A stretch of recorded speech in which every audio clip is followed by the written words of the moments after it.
BJP से हमारे साथ अनिल गोयल जी मौजूद है। सर, आप तीनों को अनिल जी का रुख कर लेते हैं। अनिल जी, सबसे पहले तो आपको बधाई दे दूं, भाजपा ने 7 सीटों पर जीत दर्ज की है। धन्यवाद कीर्ति जी।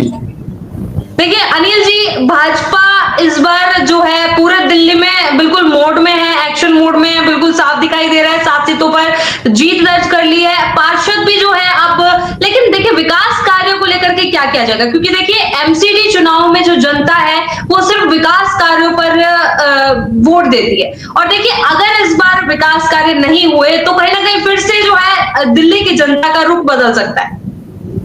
जी अनिल जी। कीर्ति जी, मैं एक बात बड़ा स्पष्ट कह रहा हूं, निश्चित तौर पर संगम विहार की सीट हारना हमारे लिए चिंता का विषय है, लेकिन ये कांग्रेस के लिए खुशी का विषय नहीं है। ये मेरे कांग्रेस के भाई कह रहे हैं, इनके पास तो कैंडिडेट ही नहीं था कि संगम विहार से किसको लड़ाएं। इन्होंने तो वो कैंडिडेट जो पिछली बार इंडिपेंडेंट जीता था, जो इनका कैंडिडेट ही नहीं था, एक लोकल आदमी को पकड़ करके उन्होंने बीजेपी कांग्रेस ज्वाइन करा के उसको इलेक्शन लड़ाया, तो वो उसकी अपनी पर्सनल जीत है, वो कोई कांग्रेस की जीत नहीं है। अगर कांग्रेस की जीत होती तो कांग्रेस जीत वो ठीक है, कांग्रेस के सिंबल पर जीता है, लेकिन ये बाहर का बुलाया हुआ कैंडिडेट है, तो इसलिए कांग्रेस को और अधिक मनन करने की जरूरत है। और हमारी चिंता का विषय कि हम एक संगम विहार की सीट को लूज करा है, ये हमारे लिए बहुत बड़ी चिंता का विषय है। और जहां तक मैं जनता का धन्यवाद करता हूं, दिल्ली की जनता का, उन्होंने हम पर पुनः हमें आशीर्वाद दिया, हम पर विश्वास जताया, और हम उस विश्वास पर खरा उतरेंगे 100%, और खरा उतरने की पूरी कोशिश करेंगे। हमारा आपने आज देखा होगा कि माननीय प्रधानमंत्री जी ने भी सारे भवनों के तो इस कर्तव्य पथ, लोक भवन, मतलब जनता से जुड़ी हुई चीजों को जोड़ने के लिए हम पूरी जनता से जुड़ करके हर काम को करना चाहते हैं, जनता की सेवा करना चाहते हैं, और हम दिल्ली की जनता की सेवा कर रहे हैं। इसका परिणाम है कि हमको निश्चित तौर पर 7 सीटों पर जीत हासिल हुई है, और वो तो वोट परसेंटेज कम था। अगर वोट परसेंटेज ज्यादा होता तो 12 के 12 सीटों पर जीतते, लेकिन मतदाता थोड़ा उदासीन था, जिसकी वजह से वोट परसेंटेज का नुकसान भारतीय जनता पार्टी को हुआ है। अगर अच्छा परसेंटेज होता तो 12 सीट हम जीतते, और ये जनता ने हमें पुनः विश्वास हम पर व्यक्त करा है। हम जनता के विश्वास पर खरा उतरेंगे और पूरा खरा उतरने का प्रयास करेंगे, और दिल्ली को हम निश्चित तौर पर वो शहर बस बनाएंगे जो देखने दिखाने लायक होगा। आज जो 11 साल से दिल्ली को नरक बनाया आम आदमी पार्टी ने, आज दिल्ली को स्लम बनाया आम आदमी पार्टी ने। इससे पहले कांग्रेस की राज थी, कांग्रेस के राज में भी दिल्ली के अंदर कुछ विकास कार्य नहीं हुए। आज हम दिल्ली की जनता के विकास कार्यों के पूरी तरीके से ध्यान केंद्रित हैं। आप एक देख रहे होंगे कि दिल्ली में हम दिल्ली की जनता को आपके पास दोबारा में आपके इसका भी जवाब देंगे। जी अनिल जी, भाई ठंडा पानी पी लो, गुस्सा मत करो। और आप जो कह रहे हो झूठ बोल रहे, अरे भाई, अरे कागज आपने कैसे बाहर से इलेक्शन लड़ा है? आपकी नैना वाली कौन थी? आप बताइए, नैना वाली कौन थी आपकी? आप शांति से सुन सकते हो क्या? बौखलाने की जरूरत नहीं है, बौखलाना दूसरों को भी आता है, बौखलाना दूसरों को भी आता है भाई, बौखलाना दूसरों को भी आता है। आप भी बौखला सकते हो, ऐसे कुछ नहीं है। आप ही तेज बोल सकते हो, ऐसे कुछ नहीं है। अनिल जी क्या कहना चाह रहे हैं? अनिल जी आपके प्रश्नों का उत्तर देंगे, पर उनका जवाब ले लेते हैं। जी अनिल जी। कीर्ति जी, मैंने स्पष्ट संगम विहार की सीट के बारे में कहा है। संगम विहार की सीट पर इनके पास कोई उम्मीदवार नहीं था। ये संगम विहार के में कांग्रेस का कोई उम्मीदवार खड़ा नहीं कर पाए। बाहर से कैंडिडेट को बुला करके इन्होंने वहां इलेक्शन लड़ा, वो उसकी अपनी पर्सनल जीत है, वो कांग्रेस की जीत नहीं है। मैं दावे के साथ ये बात कह रहा हूँ। आपको अगर जानकारी नहीं है तो आप जो मर्जी कहते रहो। आपका जिस कैंडिडेट को, जिस कैंडिडेट के बारे में आप कह रहे हो, आपको अगर जानकारी नहीं है तो प्लीज शांत हो जाए। आप अगर जानकारी नहीं, प्लीज शांत हो जाए। आप जिस बात, अरे प्लीज शांत हो जाए, आप प्लीज शांत हो जाए ना, अरे प्लीज शांत हो जाओ। अरे आप सिर्फ इस बात, अरे जो सीट जीतोगे उसकी बात कर रहा हूँ, जो सीट आप जीतोगे उसकी बात कर रहा हूँ। जिस सीट पर आप जीते हो उस सीट की बात कर रहा हूँ भाई मेरे, शांत हो जाओ। और दूसरी बात ये है भाई मेरे, दूसरी बात, अरे सुन तो लो मेरे वीरा, अरे सुन तो लो। आपके पास कितनी सीट थी? आपके पास कितनी सीट थी इससे पहले? आप मुझे ये बताओ, आपका अपने पास कोई कैंडिडेट ही नहीं है। आप अभी भी अपने को सुधारने दे हर जगह जीरो डाल लेने घूम रहे हो। कांग्रेस का सत्यानाश इसी बात हो रहा है कि ये सुनने के लिए तैयार नहीं है। सही बात ही नहीं सुन सकते। आप बीजेपी के पास पहले 12 में से 9 सीट थी, 12 में से 9 सीट पर 7 सीट हम जीते हैं और आप अभी रिजल्ट आने बाकी है। और दूसरी एक बात और सुन लो, पूरी तरीके से स्पष्ट कि इस चुनाव एक आध सीट ऊपर नीचे होती रहती है।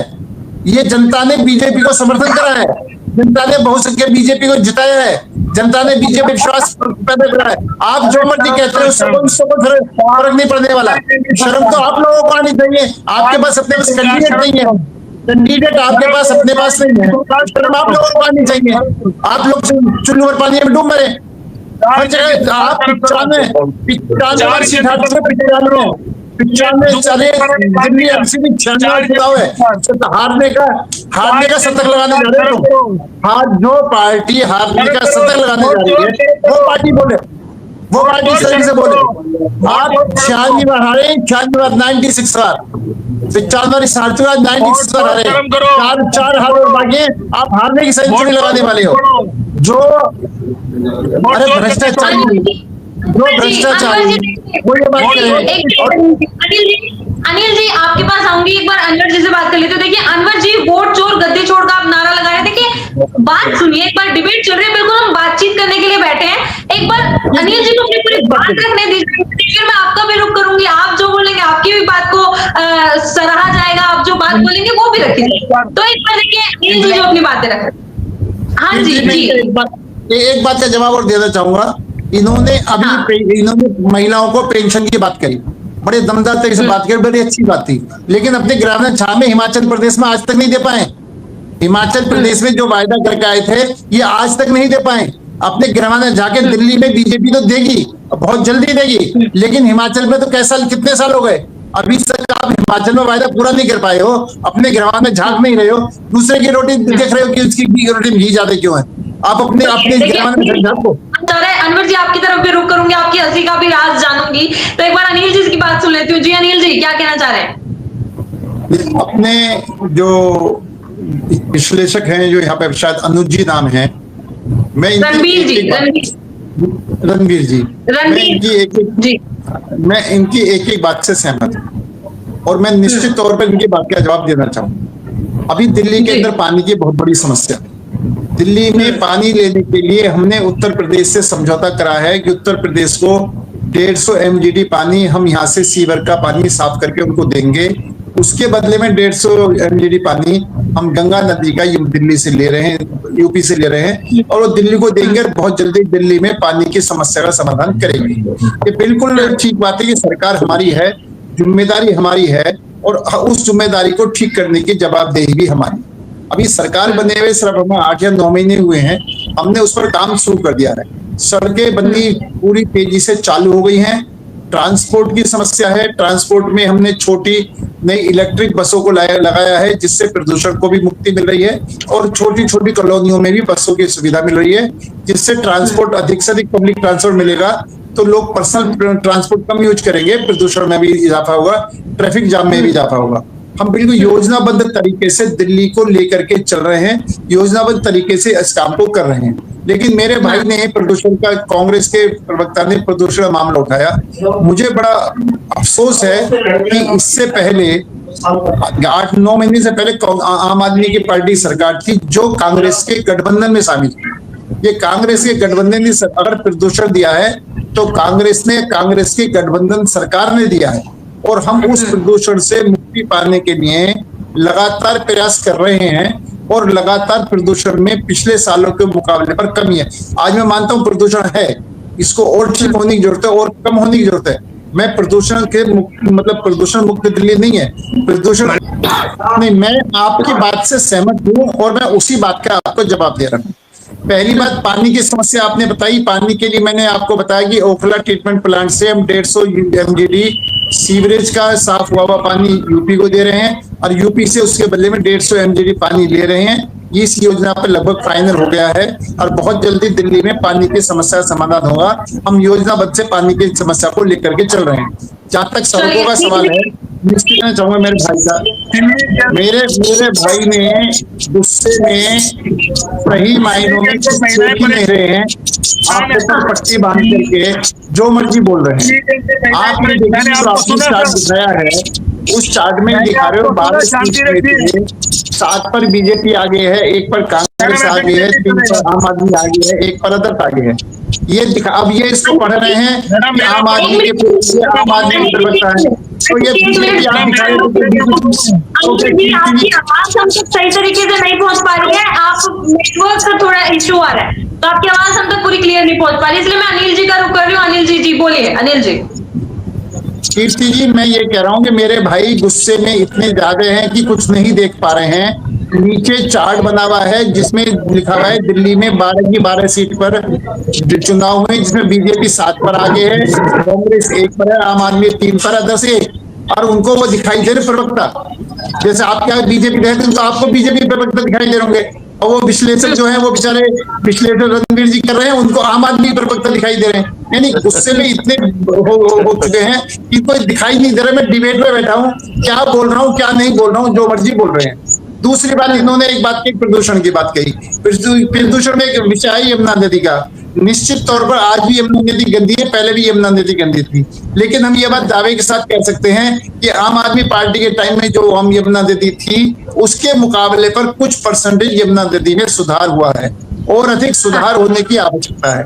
सही बात तो ये है। और प्रदूषण पर जो मेरे भाई बार बार प्रदूषण की बात कर रहे हैं, प्रदूषण में अगर सही मायनों में कांग्रेस की सरकार थी, उसके बाद में आम आदमी कांग्रेस से समर्थित आम आदमी पार्टी सरकार थी, जिसको तुम समर्थन कर रहे हो उसके नफे और नुकसान के भी भागी आप होंगे। अगर उसकी वजह से प्रदूषण था, उसके भी जिम्मेदार आप हैं, क्योंकि उसके अंदर आपके गठबंधन में शामिल है वो दोनों। भारतीय जनता पार्टी जब से सत्ता में आई है, भारतीय जनता पार्टी ने प्रदूषण पर कंट्रोल करने का भरसक प्रयास कर रही है, कंट्रोल कर रही है। पिछले के मुकाबले पर कुछ सुधार है, यमुना नदी में सुधार है, प्रदूषण में सुधार है, और अधिक सुधार होने की आवश्यकता है। इस पर हम लगातार काम कर रहे हैं, और हम ये दावे के साथ कह सकते हैं कि अपने कार्यकाल के अंदर दिल्ली को प्रदूषण मुक्त करेंगे, यमुना नदी में डुबकी लगाने लायक यमुना नदी को बनाएंगे, यमुना नदी भी साफ होगी, प्रदूषण भी दिल्ली मुक्त होगा। अपने इस कार्यकाल में हम करके दिखाएंगे। जबकि केजरीवाल जी हर साल कहते थे कि अगले साल में डुबकी लगाऊंगा, अगले साल डुबकी लगाऊंगा, और 11 साल से डुबकी लगाते लगाते 11वां साल आते आते यमुना नदी को यमुना नाला बना दिया। हम उसको वापस यमुना नदी बनाने के लिए प्रयासरत हैं। ये भारतीय जनता पार्टी का संकल्प है, भारतीय जनता पार्टी इसको करके दिखाएगी। और दिल्ली की जनता निश्चित तौर पर आज भी दिल्ली की जनता को भारतीय जनता पार्टी के कहने पर विश्वास है कि भारतीय जनता पार्टी जो कह रही है वो करके दिखाएगी। और ये हमारे लिए भी अग्नि परीक्षा है, ये हमारे लिए अग्नि परीक्षा है कि हम दिल्ली की जनता की बातों पर खरे उतरे, उनकी उम्मीदों पर खरे उतरे। इसलिए हम दिन रात प्रयास कर रहे हैं, प्रयास करेंगे। हम कोई लंबी चौड़ी बात नहीं कर रहे, हम दिल्ली की जनता की सेवा करने के लिए आए हैं। दिल्ली की जनता की सेवा करेंगे, और दिल्ली की जनता की सेवा कर रहे हैं। लेकिन जो पिछले हालात बिगड़े हुए हैं, वो जादू की छड़ी तो नहीं आती एकदम जादू की छड़ी सब ठीक हो जाएगा। तो पिछली जो अव्यवस्था मिली है, उन सारी अव्यवस्थाओं को ठीक करने के लिए लगातार लगे हुए हैं। मान्यवर आप देख रहे, ये बहुत बढ़िया मुद्दा आपने उठाया है, लेकिन एक बात मेरे बहुत अनुभवी भाइयों के साथ में बैठा हुआ हूं, करप्शन हमेशा ऊपर से नीचे आता है। करप्शन हमेशा ऊपर से नीचे आता है। तो इनसे पिछली सरकारों में कितना करप्शन था कि ऊपर से करप्शन आते आते नीचे तक चला गया। लेकिन हम इस बात को देखिए, प्लीज निवेदन है, हम रोकेंगे, प्लीज रोकेंगे यहीं पर। आपने देखिए, मैंने क्या बोला कि कभी भी अपनी दोस्त दूसरे ऊपर मत मिटिए, अपनी कहिए, क्योंकि आप 2014 से सेंट्रल आपके हाथ में है और प्रशासन आपके हाथ में है, जो चाहेंगे वही होगा। लेकिन फिर भी कम क्यों नहीं हुआ, हमें पूछा मैंने, सीधी सी बात। सर मैं आपको उसी बात कह आप एक बात देखेंगे कि 11 साल से पहले सारे मंत्री या सारे मुख्यमंत्री भ्रष्टाचार के आरोप में ये लोग थे। लेकिन जब से 11 साल से हमारी बीजेपी की सरकार है, सन 14 से हम बीजेपी में हैं, हमारे प्रधानमंत्री हमारे मंत्रियों पर किसी पर भी भ्रष्टाचार का आरोप नहीं। मैं एमसीडी में भ्रष्टाचार है मैं स्वीकार करता हूँ, दिल्ली पुलिस में भ्रष्टाचार है मैं स्वीकार करता हूँ, लेकिन मैं टीवी चैनल पर तो साफ स्पष्ट कह रहा हूँ। लेकिन इस बात को मेरे कहने को ये है कि हमारे मिनिस्टर, हमारे मुख्यमंत्री, हमारे मंत्री कोई भी भ्रष्टाचार में लिप्त नहीं है और हम भ्रष्टाचार पर अंकुश करने के लिए पूरी ताकत से लगे हुए हैं और ऊपर से भ्रष्टाचार समाप्त होते आ रहा है, नीचे भी भ्रष्टाचार समाप्त होगा। हम बिल्कुल भ्रष्टाचार के खिलाफ हैं, माफियावाद के खिलाफ हैं, भ्रष्टाचारवाद के खिलाफ हैं, परिवारवाद के खिलाफ हैं। हम बिल्कुल माफियावाद भी खत्म करेंगे, परिवारवाद भी खत्म करेंगे, भ्रष्टाचारवाद भी खत्म करेंगे। मैं आपके चैनल से पूरे देश की जनता को विश्वास दिलाना चाहता हूं। लेकिन हाँ, ये बात सही है कि भ्रष्टाचार को खत्म करने में समय लग रहा है और ये भी बहुत जल्दी आप आओगे कि दिल्ली भ्रष्टाचार मुक्त हो रही, भारत भ्रष्टाचार मुक्त हो रहा है। दिल्ली की बात नहीं कर रहा, भारत को भ्रष्टाचार मुक्त होने की बात कर रहा है। तो मैं आपको भी साधुवाद देना चाहता हूं और मेरे भाई को भी साधुवाद देना चाहता हूं कि बड़ी अच्छी डिबेट हो रही है, एक एक पक्ष पर डिबेट हो रही है और इन्होंने परिवारवाद की जो बात उठाई है बिल्कुल तथ्यों के साथ में उठाई है और मैं इससे इनकी बात से सहमत हूं। लेकिन हमारे परिवारवाद में मतलब क्या है कि जिस तरीके से कांग्रेस में गांधी परिवार की ही चलेगी, कांग्रेस में गांधी परिवार का ही मुखिया बनेगा, कांग्रेस में नहीं सर, दिल्ली हमारे देश का जनता के दिल्ली नहीं सर, हम रोकेंगे। आप गलत बोलेंगे, हम रोक देंगे। दिल्ली की जनता के जब आपने परिवार का बोला, मैं आपको सुनूंगा, आप पहले सुन लो, मैं आपको सुनूंगा, बिल्कुल सुनूंगा और मुझे अच्छा लग रहा है। ऐसी डिबेट में मुझे अच्छा लगता है हमारे परिवारवाद की परिभाषा में। और आप देखो, कोई भी राजनीतिक दल का व्यक्ति है, अगर उसका बच्चा राजनीति में आता है तो उसको मैं परिवारवाद नहीं मान रहा, मैं परिवारवाद मान रहा हूं कि जिसको प्राइवेट लिमिटेड करके फर्म करके हम चले। उदाहरण के लिए गांधी परिवार है, आप ये जब से देश आजाद हो आज तक गांधी परिवार का ही मुख्यमंत्री बनेगा, गांधी परिवार का पीएम बनेगा।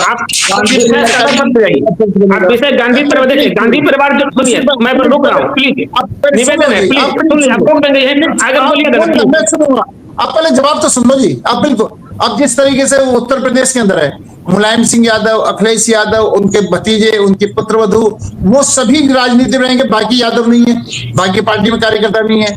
बिहार के अंदर जो लालू यादव, तेजस्वी यादव, उनकी धर्म पत्नी, यानी बिल्कुल पूरे परिवार ही पूरे देश पर बिहार पर राज करेगा, बाकी कोई कार्यकर्ता नहीं है। और पार्टियों के भी लोग हैं और समाज, तुम्हारे यादव समाज में बहुत लोग हैं, पार्टी में बहुत कार्यकर्ता है। आप अपने पार्टी कार्यकर्ता आगे बढ़ाओ, आप यादव समाज के लोगों आगे बढ़ाओ, मैं परिवार को आगे बढ़ा रहा हूँ सर, मेरा परिवार ही सब कुछ रहेगा। अपनी परिभाषा, परिवार, चाहे वो शरद पवार की बात कर लो, चाहे उद्धव ठाकरे की बात कर लो, आप जिस जगह भी चले जाओ जहां सिर्फ परिवार, चाहे आप और भी स्टेट में लोग हैं जो सिर्फ और सिर्फ परिवार को ही लेकर आगे चल रहे हैं। मैं अब चाहे वो जम्मू कश्मीर के अंदर अब्दुल्ला परिवार कह लो, चाहे मुफ्ती का परिवार कह लो, इसलिए निश्चित तौर पर परिवार का एकाधिकार नहीं होना चाहिए।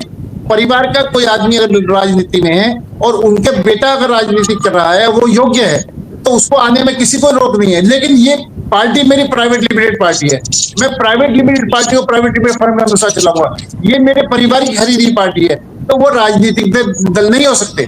मेरा तात्पर्य बड़ा स्पष्ट है और भाजपा का तात्पर्य यही है कि हम परिवारवाद जो मानते हैं कि जो पार्टी का मुखिया, और वो ही हमेशा मुखिया रहेगा, दूसरा कार्यकर्ता नहीं आएगा, उसी का कब मुख्य। अब मानो लालू यादव भ्रष्टाचार में पाए जाते हैं तो मुख्यमंत्री रावड़ी क्यों बनेगी?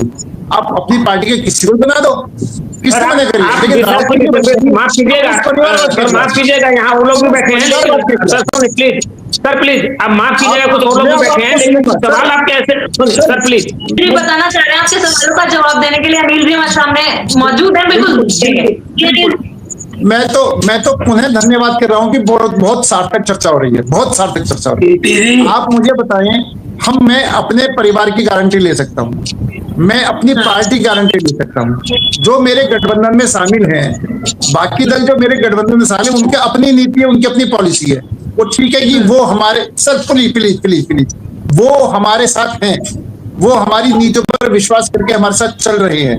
लेकिन अगर कोई भी राजनीतिक दल है, वो अपने आप में स्वतंत्र है, उसको राजनीति करने में स्वतंत्र, वो हमारे गठबंधन में शामिल है, वो बीजेपी नहीं है। और मैं यहाँ गठबंधन के नाते नहीं बैठा हूँ, मैं बीजेपी के नाते बैठा हूँ। मैं जो बात कर रहा हूँ वो बीजेपी के नाते बात कर रहा हूँ, मैं गठबंधन का हेड नहीं हूँ, बीजेपी का कार्यकर्ता हूं, बीजेपी के कार्यकर्ता के नाते बात कर रहा हूं। आप अगर इस बात में नीतीश के बारे में, दूसरी पार्टी के बारे में चर्चा करेंगे तो उस पर मुझे बोलने का कोई सम्मान अधिकार नहीं है, और वो उनके अपनी व्यक्तिगत पार्टियां हैं। हम निश्चित तौर पर परिवारवाद के खिलाफ हैं प्राइवेट लिमिटेड के खिलाफ हैं, चाहे वो कोई भी पार्टी हो, हिंदुस्तान के कोई भी पार्टी हो। हमारा उनको समर्थन नहीं है, लेकिन अगर वो हमारे गठबंधन में शामिल है और हम उनको सरकार को चलाना है तो उनके अंदर के मामले में हम दखलंदाजी नहीं कर सकते। ये निश्चित तौर पर गठबंधन का धर्म भी ये कहता है कि जो पार्टी अपने हिसाब से चले उसके में अंदर खाने उसको तोड़ा ना जाए, उसके में भीतरघात ना करा जाए। उनकी बातों में उनकी वो पार्टी अपनी जैसे चलाए, उनकी अपनी मर्जी से पार्टी चलेगी। इसलिए होता है साहब। सर देखो प्लीज, आप हमारी सीमाएं भी हैं, हम पार्टी के, हम अपने एक राजनीतिक दल है, वो भी एक राजनीतिक दल है, और राजनीतिक दल का आज हमारे साथ जुड़े हुए, कल किसके साथ जुड़े हुए, कल हमारे पास कौन आ जाए, कल हमसे कौन चला जाए, वो राजनीतिक दलों का गठबंधन है। तो राजनीतिक दल अपने हिसाब से राजनीति करते हैं, लेकिन मैं गारंटी कहता हूं कि भारतीय जनता पार्टी के अंदर अगला राष्ट्राध्यक्ष कौन बनेगा किसी को नहीं पता, सिर्फ बनेगा तो भारतीय जनता पार्टी कार्यकर्ता ही बनेगा। अगला पीएम कौन बनेगा किसी को नहीं पता, बनेगा तो भारतीय जनता पार्टी कार्यकर्ता ही बनेगा। ये मैं दावे के साथ भारतीय जनता पार्टी के लिए कह सकता हूं, बाकी पार्टी के लिए मुझे कहने का अधिकार ही नहीं है। इसलिए मैं जवाब दे सकता हूं, मैंने अपनी तरफ से आपको जवाब दिया। जी अनिल जी क्या सोच रहे? हाँ जी अनिल जी। मैं रणवीर जी की बात से सहमत हूं, और मैंने पहली बार बैठकर कहा है कि दिल्ली में पानी की समस्या है। हम सीवर के पानी का ट्रीटमेंट करके 150 MGD पानी यूपी को देंगे और बदले में पानी उनसे लेंगे। तो जो 150 MGD पानी देंगे तो निश्चित तौर पर जो सीवर का पानी है वो यमुना में जाने से रुकेगा, उसका ट्रीटमेंट करेंगे, उसको उत्तर प्रदेश को देंगे, उसमें पानी लेंगे। इस योजना पर हम काम कर रहे हैं, और ये बिल्कुल ठीक कह रहे हैं कि यमुना नदी जब भी साफ होगी जब यमुना नदी में सीवर का पानी पड़ना बंद होगा। और इस योजना पर हमारी सरकार पूरी तरीके से काम कर रही है, गंभीरता पूर्वक कर रही है, और हमने जो वायदे करे हैं, हमारा उद्देश्य हर सूरत में वायदे पूरे होना है।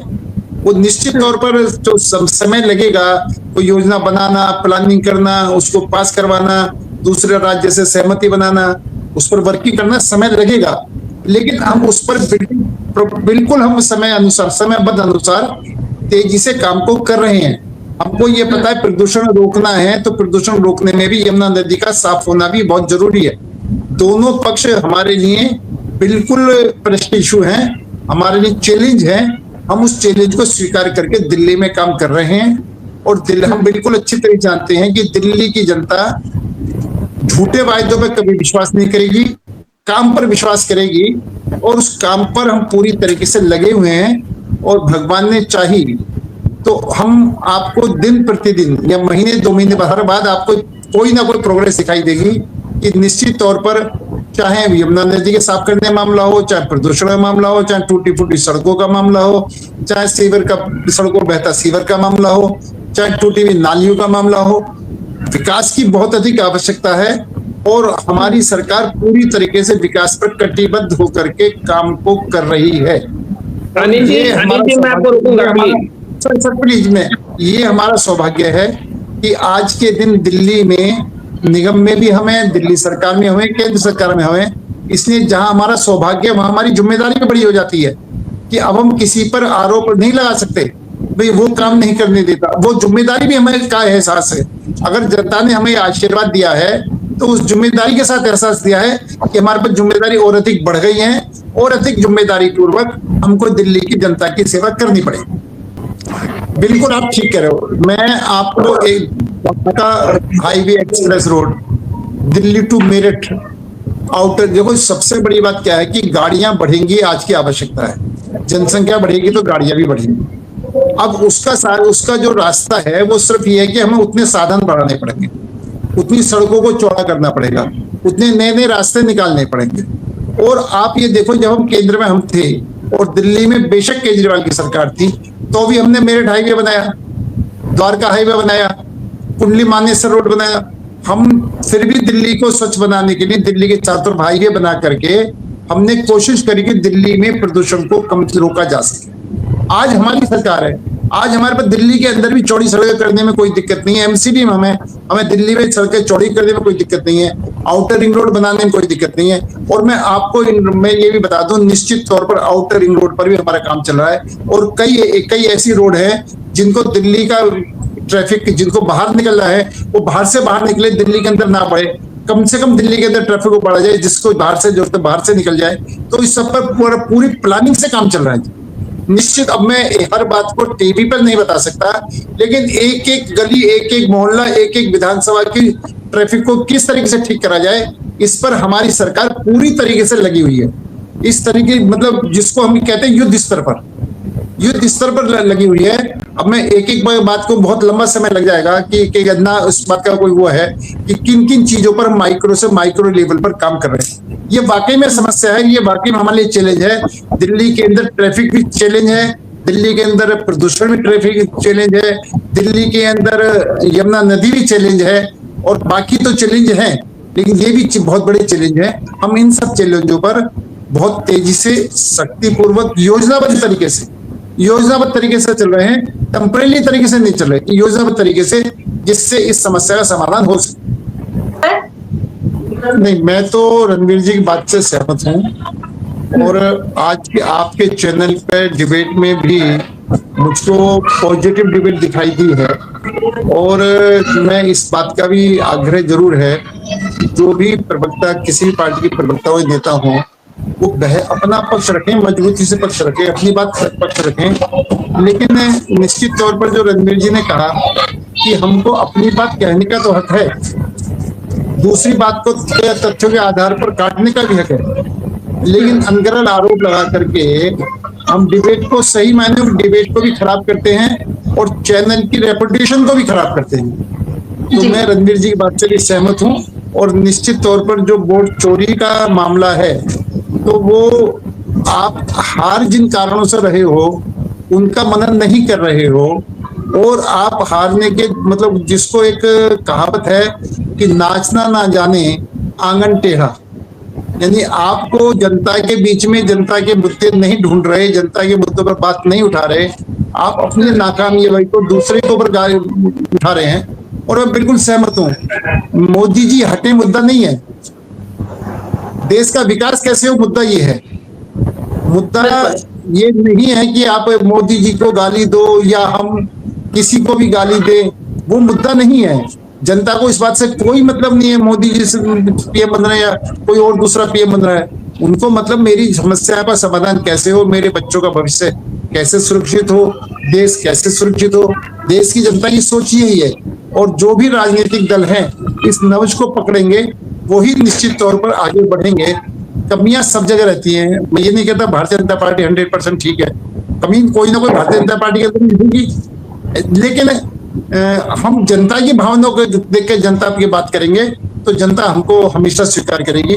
बस मैं तो यही कहना चाहता हूँ। जी बिल्कुल अनिल जी, लेकिन अनिल जी आपकी एक बात से मैं थोड़ा इत्तेफाक नहीं रखती हूँ। देखिए आपने बोला कि नरेंद्र मोदी जी को पीएम नहीं मानना चाहेगी देश की जनता, लेकिन कहीं ना कहीं नरेंद्र मोदी ने हर भारतीय के मन में अपनी एक जगह बना ली है कि हर भारतीय ये चाहता है कि नरेंद्र मोदी ही पीएम बने, जो भी बिल्कुल तहे दिल से चाहता है। जी रणवीर जी आप कुछ बोलना चाहते हैं? जी रणवीर जी। नहीं, मैं कीर्ति मैं ये कह रहा हूँ कि जनता जो है ना जी, एक जनरल बात कह रहा हूँ कि कौन मुख्यमंत्री बन रहा है, कौन प्रधानमंत्री बन रहा है, उस जनता को उस बात से मतलब नहीं, जनता को अपनी समस्याओं के समाधान से मतलब है। क्योंकि नरेंद्र मोदी जनता की आकांक्षाओं पर खरे उतर रहे हैं, इसलिए नरेंद्र मोदी जी का जादू चल रहा है।